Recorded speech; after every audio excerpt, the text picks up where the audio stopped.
Let's take a total change in direction now. Well, COVID may have killed, or all but killed, international tourism, but Doc's Great Walks are still attracting record numbers of trampers.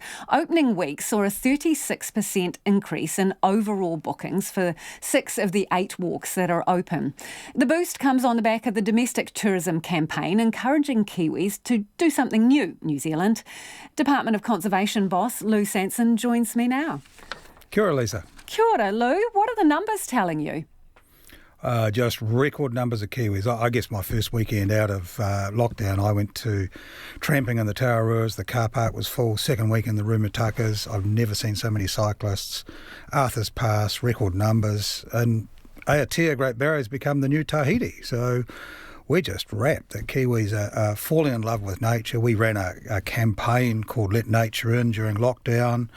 It enabled people to have nature experiences. 1 million Kiwis. We're just thrilled that Kiwis are flocking back to what they love, which is our nature.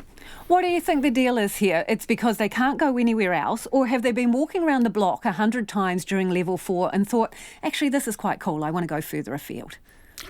I think we're at the heart of the $9 billion that was spent by Kiwis overseas, and I'm thinking, well, we're not going overseas this year, but we're going to get organised, and we haven't even advertised Milford and Rootburn yet because we're clearly fixing all that flood damage there.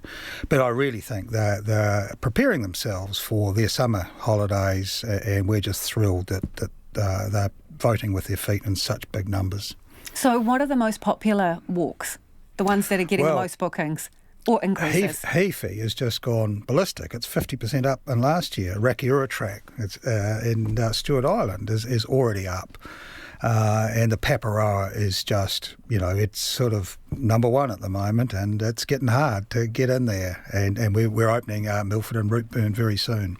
Yeah, so obviously you cap numbers. Usually do you think that locals miss out because a great number of international visitors take the places? Yeah, that's right, and that's why we brought in the differential fees, which doubled the fees for international visitors, because Kiwis were pretty much getting squeezed out of the Great Walks, and they were down to 30% of the users of our Great Walks was Kiwis.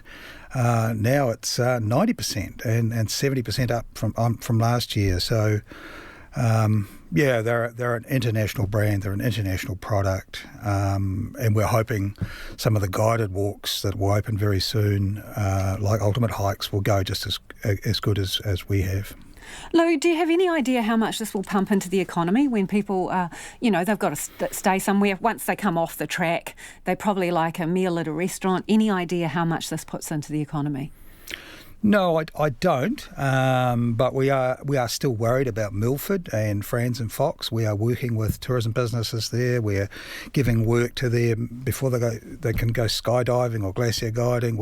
And we'd love to see more New Zealanders go to the more remote parts like Southwestern, like Chatham's, like Fiordland.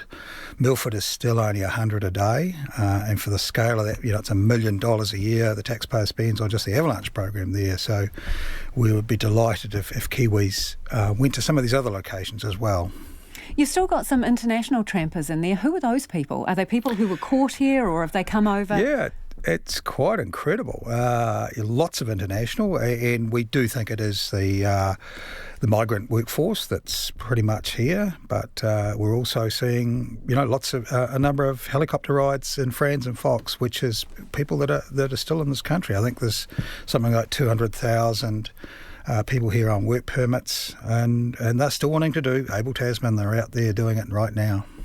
So Milford and Rootburn still being repaired. How is that going after the storms? Well, we only just recently got the money. It's going to cost us $12 million, and that's the other shock that Fiordland has had is this massive storm and then COVID. So it's the double whammy on places like Te Anau. So we're desperate to see people come back to those communities.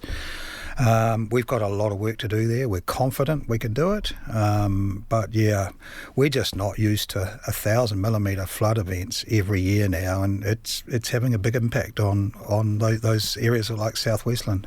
So extra jobs maybe helping you out with that?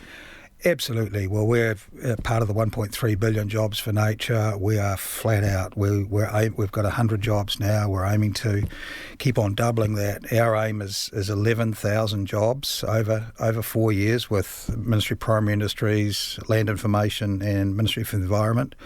But yeah, we are in the job markets and ensuring our tourism businesses can stay up there going during this really unfortunate time. And Te Puia, the big attraction in Rotorua, we're working with Te Arawa Lake Trust now to try and employ those people.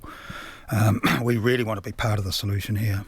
Hey Lou, can you still get into a hut? Or you can go to any hut in New Zealand right now, and I've been one, and I just had the most amazing night. It was horrible. So they're not booked out?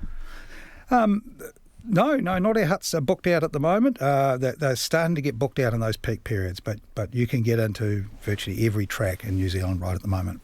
Lou, before you go, and I know this is a terrible question, I'm asking you to choose your favourite child. So if someone wanted to go on one of these walks, what's your pitch? What one would you choose?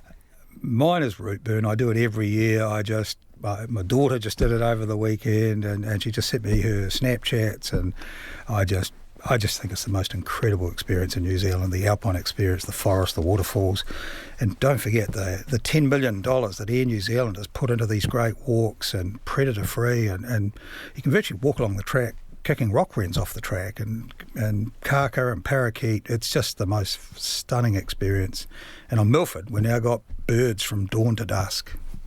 Lou, thanks for your time. That is Lou Sanson from the Department of Conservation, and he was joining us from our very own enchanted forest in our Wellington studio.